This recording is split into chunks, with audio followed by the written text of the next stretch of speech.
Lembrando que a gente trabalhou na aula passada o processo de globalização, quando começou o terceiro bimestre. Na aula de hoje a gente vai continuar com esse processo, tá? Hoje, 26 de agosto. E para começar, a gente vai ter que definir, né, o que é a globalização, do que se trata isso, né? Bom, primeiro, globalização é o nome dado a um processo, tá, que criou pontos em comum no globo todo. A gente já tem aqui um globinho que mostra como é que se dá a interação entre as várias partes do mundo, tá? Hoje, a gente chama esse processo de integração de globalização, tá?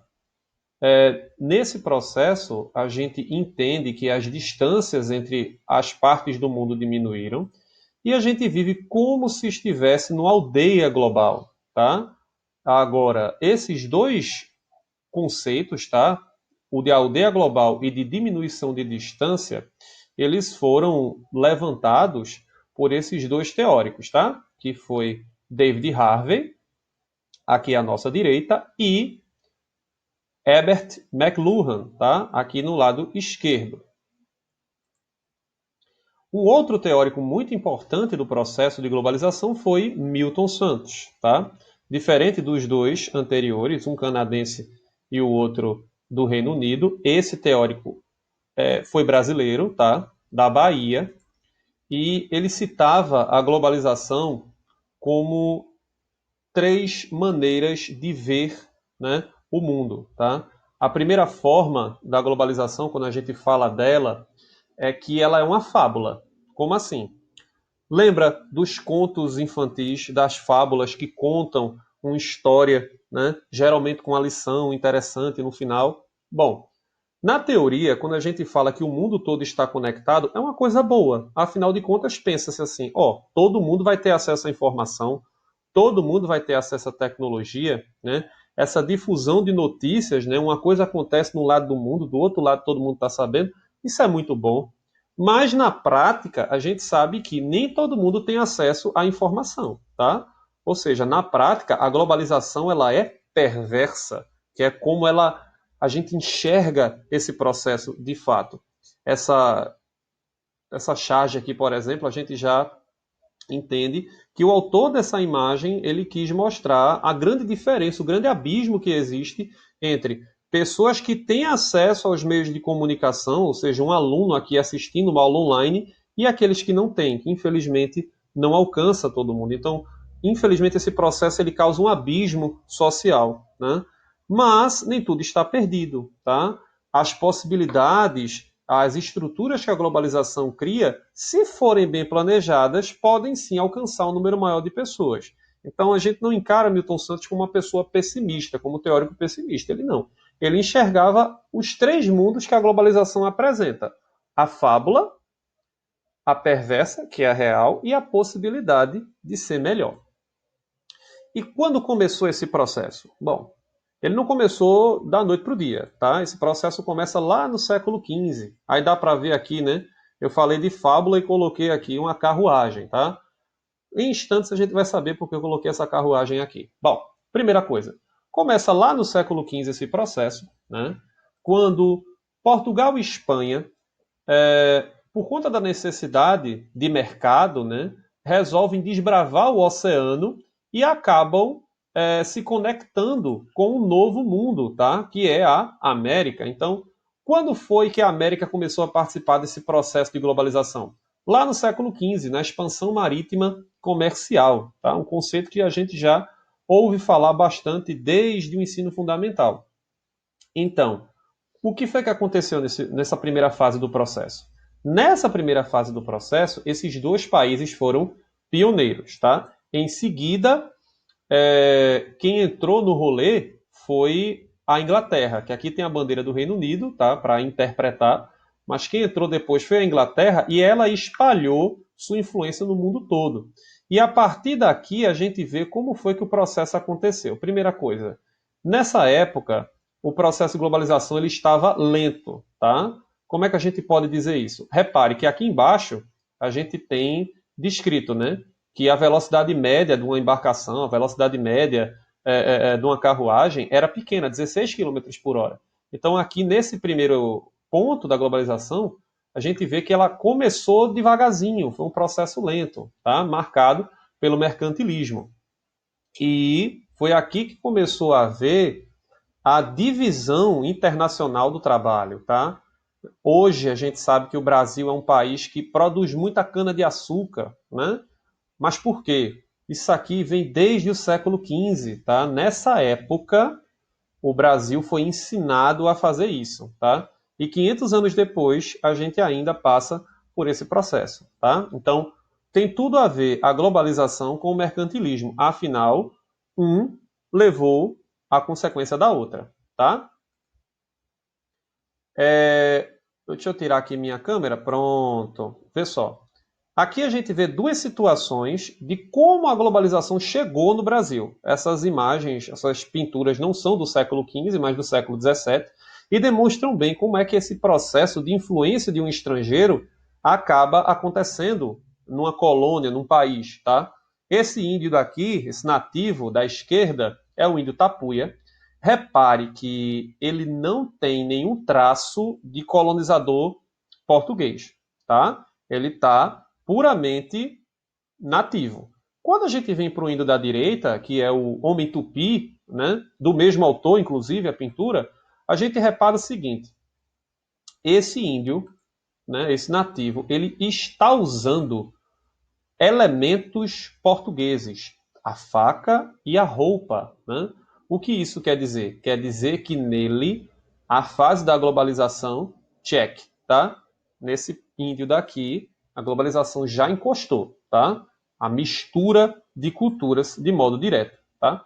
A segunda fase da globalização, ela aconteceu quando? Bom, se a primeira aconteceu do século XV ao XVIII, a segunda acontece no século seguinte, no século XIX. Repare que outro meio de transporte foi colocado aqui, tá? Que é o trem a vapor.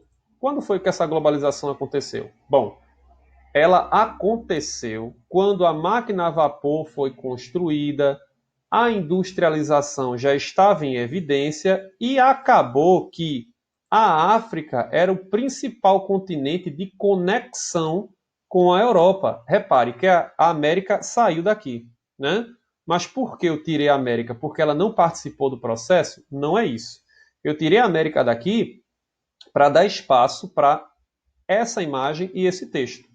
Nessa época, a segunda fase da globalização, não foi a América que foi extremamente influenciada, foi a África, tá? A África, nessa época, século XIX, ela foi invadida, o termo certo é esse, tá? Por potências europeias que implantaram lá a exploração de matéria-prima para abastecer as indústrias, tá? Só para você ter ideia, nessa época da globalização, a velocidade com que se ia para os lugares, ela aumentou. Por quê? Repare lá embaixo. Os barcos a vapor, eles iam bem mais rápido do que os barcos a vela, né? Eles iam já a quase 60 quilômetros por hora, 4 vezes mais a velocidade. E os transportes terrestres, como o próprio trem, ele ia lá a 100 quilômetros por hora, né? Então, carruagem 16 e trem a 100. Então, aí o processo de integração ele ficou mais veloz, graças ao aumento, né, da tecnologia. E aqui a gente vê o que aconteceu com a África, né, a partir do século XIX. Repare, antes da chegada dos países para tirar matéria-prima, a África era dominada desse jeitinho, tá? Ela era dominada na borda, né? O meio, quem é que tomava conta do meio? Os nativos, né, africanos, o pessoal que foi nascido e criado há gerações e gerações lá, tá? O que aconteceu em seguida? Bom, depois que os europeus chegaram, esse mapa cheio de tribos, de reinos, ele se transformou nesse mapa daqui, tá? Então, o que pertencia ao povo da própria África passou a pertencer aos europeus, tá? Ou seja, aquele traço de globalização perversa começou a invadir o continente africano de modo bem intenso, tá? Passa-se esse período, que é o período da Revolução Industrial, o período que a gente chama de imperialismo da Europa na África, acontece uma nova fase da globalização, que é o seguinte, a Guerra Fria. Tá? Lembram do assunto Guerra Fria? O que foi? Foi a disputa entre Estados Unidos e União Soviética, onde eles, depois da Segunda Guerra, ficaram tentando influenciar, né, os países ao redor do mundo. Então, primeira coisa, nessa fase da Guerra Fria, houve um grande crescimento tecnológico. Tá? Por quê?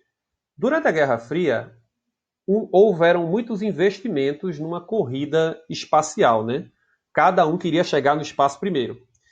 E essa vontade de chegar no espaço, esses investimentos em ciência, fizeram com que transporte e comunicação crescessem muito. Só para ter ideia, nesse período, né, da Guerra Fria, surgem aviões, né, que já são evoluções dos aviões da Segunda Guerra Mundial, que conseguem chegar a quase 700 quilômetros por hora. Então, repare que a velocidade está maior, a velocidade de transporte está maior. No entanto, nesse período, qualquer empresa que tivesse aqui nesse azul escuro não ia para o outro lado, porque o mundo era dividido em três, tá? O primeiro mundo era o mundo capitalista, o segundo mundo era o mundo socialista, e o terceiro mundo, vamos dizer, que eram os países mais pobres, né? Então, repare que o Brasil, bichinho, está aqui como terceiro mundo, certo?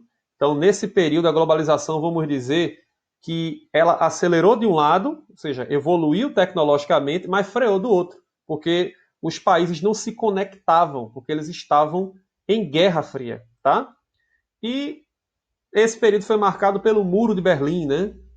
Quando o mundo foi realmente dividido, fisicamente falando, em 61, e depois, em 89, essa guerra acabou e a globalização tomou uma nova fase. Que fase é essa?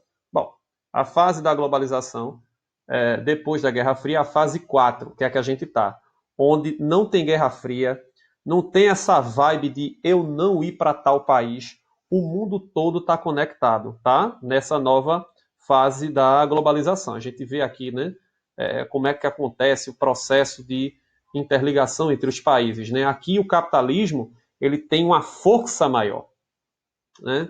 Aqui, só para você ter ideia, jatos, né, comerciais de passageiro, o avião comum, ele já vai ter aí uma velocidade de 800 a 1.000 km por hora, tá? 1.000, 1.100. Então, aviões simples comerciais que a gente vê, ele chega a toda essa velocidade e faz com que pessoas se desloquem bem mais rápido do que anteriormente. Não só pessoas, mas também a questão dos satélites que foram desenvolvidos lá na Guerra Fria fazem com que a comunicação também seja bem mais rápida. Falando em Guerra Fria ainda, tá? Só um detalhe. Apesar do conflito ter acabado, Estados Unidos e Rússia ainda se estranham, tá? Aí a gente vê como por exemplo, a capa dos Vingadores, o filme, na Rússia, tá? Que é com a Viúva Negra, que é russa, no meio, mas nos Estados Unidos e no resto do mundo, Capitão América que está no meio. Então existe ainda essa estranheza, né? Eles não se bicam mesmo nos dias de hoje, tá? E aqui a gente tem um efeito negativo dessa quarta fase da globalização que eu falei para vocês no último vídeo, tá? Que o quê? Essa globalização que a gente tem hoje, ela traz o efeito ruim, que é a questão da conexão muito intensa acaba trazendo o vírus, né? Então essa pandemia ela aconteceu por conta desse processo de globalização que está na quarta fase, né? Lembrando que a gente já viu isso na aula passada e esse esqueminha aqui é um resumo das fases que eu acabei de mostrar, né? Como ocorreu a diminuição do mundo, não na prática, mas na parte teórica. Como assim? O fato das coisas serem mais rápidas dão a impressão de que o mundo está menor. Passando aqui, isso aqui é mais uma ilustração para a gente entender como é que funciona a conexão dos países, né? No slide passado eu coloquei da conexão aérea e aqui a conexão marítima, né? Então, como é que acontece? O exemplo aqui, ó.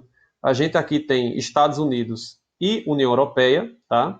Eles são produtores de tecnologia nessa divisão internacional do trabalho e o Brasil é produtor principal de matéria-prima, né? Produz tecnologia, sim, mas em sua maioria matéria-prima.